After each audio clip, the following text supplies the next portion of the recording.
Now, with the 2024 elections looming, the ANC spent the weekend in KwaZulu-Natal.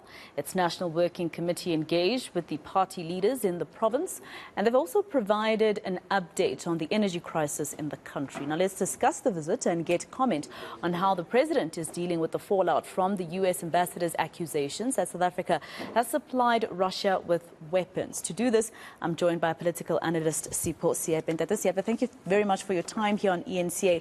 Let's just start off with this particular province and the news about the top structures of the ANC and KZN apparently wanting to be disbanded, or members wanting that structure to be disbanded. The ANC refutes this claim, both the president and the SG refuting these claims. But, looking at how KZN has performed in the last few years in terms of the top structures of the ANC nationally, do you think there's any truth to the media rumours? Well, there might be an element of truth, but we need to understand that the ANC also has several responsibilities, one of which is to consolidate the party's position with regard to elections. And I think one of the things that the ANC has been concerned about is its possible non-performance or poor performance in the next year's elections.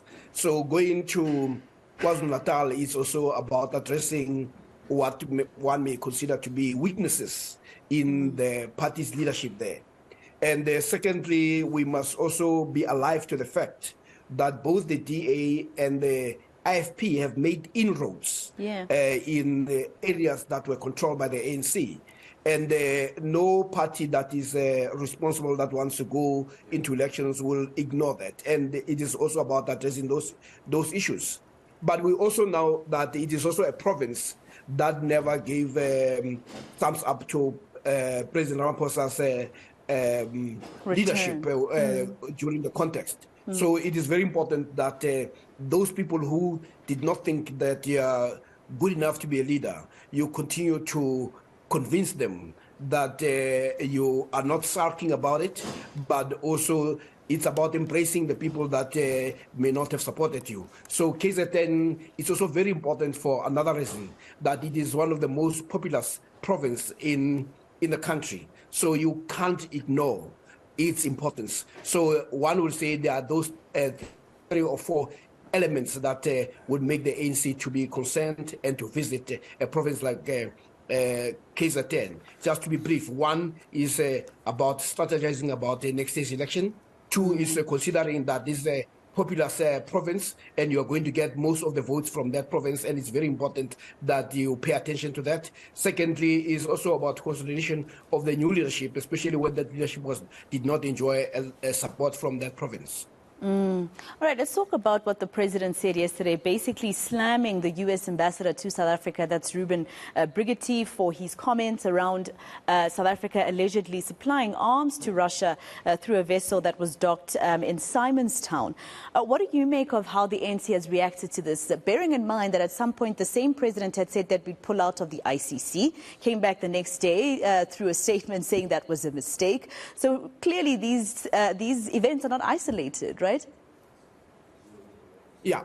Well, the first thing that the president did when the news came where South Africa was being accused of having sold arms to Russia was to suggest that he's going to set up an inquiry, an independent inquiry that is going to be chaired by a retired judge. This is not a matter that required that level of further investigation. You either were selling or not selling. And if he had proper advice and intelligence, he would have actually been responsible. And he could have left that matter to be dealt with by the ministers concerned instead of jumping the gun. But the mere fact that instead of either rejecting an assertion that may be false or that is false, you go and rush to the notion of setting another committee. But it also indicates that the president's knee-jerk reaction to issues is to duck and dive. But what it means that you have a president who does not seem to have the facts before him. This is a president who is actually weak. So when you set an inquiry and you have a retired judge, it gives you time to try to establish the facts. But if you now listen to some people, they initially and immediately dismissed the comments that were made by the ambassador. So that is what we expect from the highest office, not to have a office that does not have the facts. And if you don't have the facts, you get the direct ministers. You don't issue a statement that will later be embarrassing. And I mean, South Africans are none the wiser, even after the weekend and the meeting with the International Relations Minister and the ambassador. They said that he would apologize, but on his tweet, he's not apologizing. He just says he was glad to have been given the time to meet with our International Relations Minister. But tell me what you think. I want to go back to the point you made, Prof. Seepe, in terms of what you said about the president not being a decisive president. We received a media statement in the presidency media group the same week where he was clarifying how many advisors he has or still doesn't have. He mentions about 6 to 8 advisors that he either still has or that have finished their term. But that still proves that he's a president with a lot of advisors and a lot of committees and is not spearheading the decisions that he takes. Yeah, definitely. And that probably may explain why some of the advisors have decided to jump ship.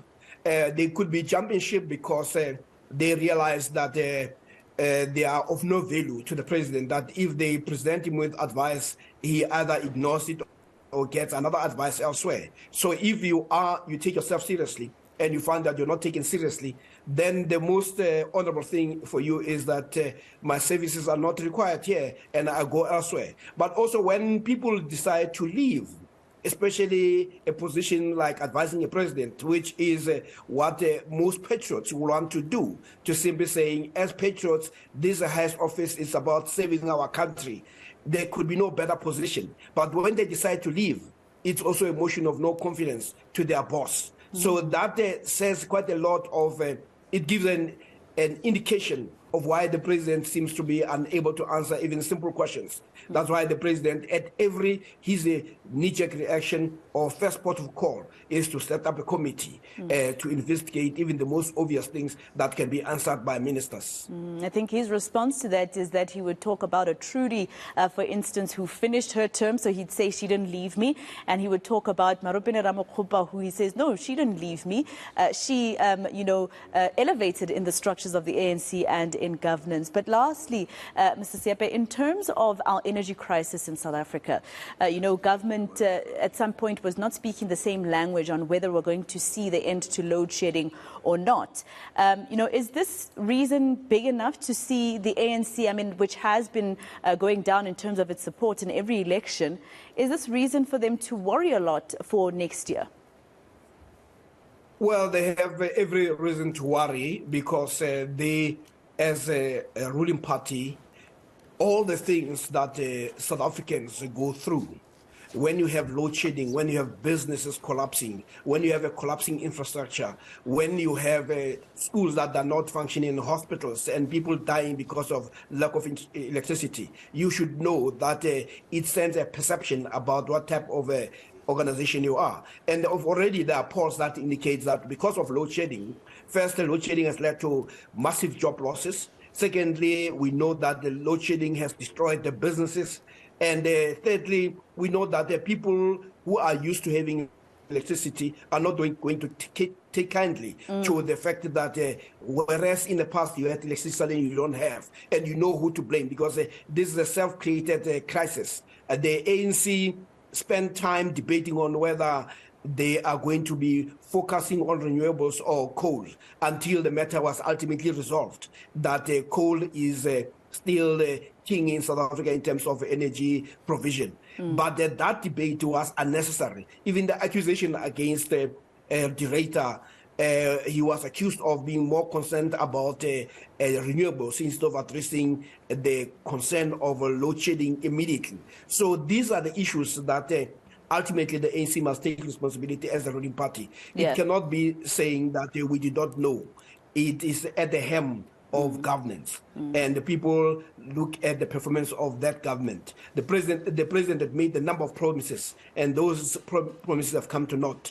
And you are going to be judged not on the hope. Remember, in the past, there was a myth created around Ramaphosa. Hence, we had Ramaphoria.